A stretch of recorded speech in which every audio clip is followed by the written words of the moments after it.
సోదరులారా,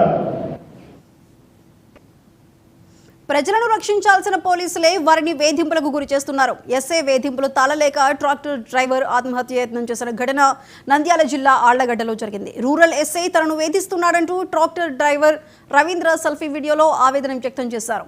ఎస్ఐ హరిప్రసాద్ తన ఇసుక ట్రాక్టర్ పట్టుకొని 20,000 రూపాయలు డిమాండ్ చేసినట్లు బాధితుడు ఆరోపించాడు. ఇప్పటికే ఫోన్ పే ద్వారా 10,000 చెల్లించినట్లు తెలిపాడు. అయినా కూడా ఎస్ఐ వేధింపులు ఆగలేదని వాపోయాడు రవీంద్ర.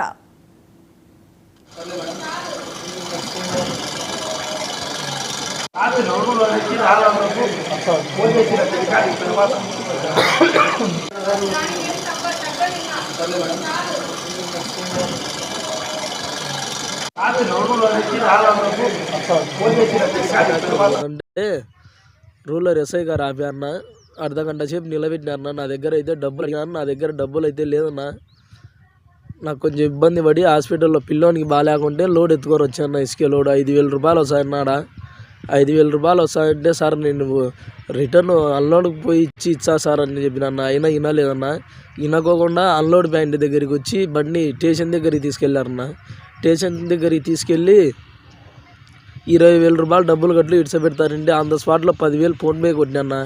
అయినా కూడా ఇట్లా లేదన్నా, నా పిల్లోనికి బాగాలేక హాస్పిటల్లో ఫిక్స్ వచ్చి హాస్పిటల్లో ఉంటే అడ్మిషన్ చేసిన అని చెప్పిన. అయినా వినలేదన్నా. నా దగ్గర నాకు 500 రూపాయలు తిన్నికి డబ్బులు లేదన్నా. స్టేషన్ కాడికి వచ్చేయాలి కానీ 500 రూపాయలు ఖర్చులు కూడా లేదన్నా నా దగ్గర. ఆ టిప్పు వచ్చేది హాస్పిటల్ పోదాంలేని వచ్చిన. ఆడికి వచ్చినాక ఎంత రాత్రి 10 ఎస్ఐ సార్ వినలేదన్నా, కేసు కట్టేది అని 20,000 రూపాయలు డబ్బులు అడిగితే ఇవ్వలేదన్నా. అలాడికి ఎంత చేసినా, ఎవరితో ఫోన్ చేయించినా, రిక్వెస్ట్ చేసినా ఇబ్బంది. నా ఇంటి ఈఎంఐ 20,000 ఉందన్నా. నాకు ట్రాక్టర్ ఫైనాన్స్లో తీసుకుంటానా. కేవలం ఇబ్బందిగా ఉందన్నా నాకు. దయచేసి sir Pawan Kalyan sir, Lokesh sir, Chandrababu Naidu sir, నాకైతే న్యాయం జరగాలి సార్. ఇది ఎవరికి ఇట్లా జరగద్దు. నేను ఈరోజు ఆలగడ్డ సర్కిల్లో చనిపోవాలని డిసైడ్ అయిపోయినా సార్. పక్కా నాకు ట్రాక్టర్ బయటికి నా దగ్గర డబ్బులు లేదు సార్. నేను ఏ కేసు పెట్టుకుంటే నేను నా పరిస్థితే ఘోరం. నా పిల్లోళ్ళకి బాగాలేక మెడికల్ లిస్ట్ తిరుమల శ్రీ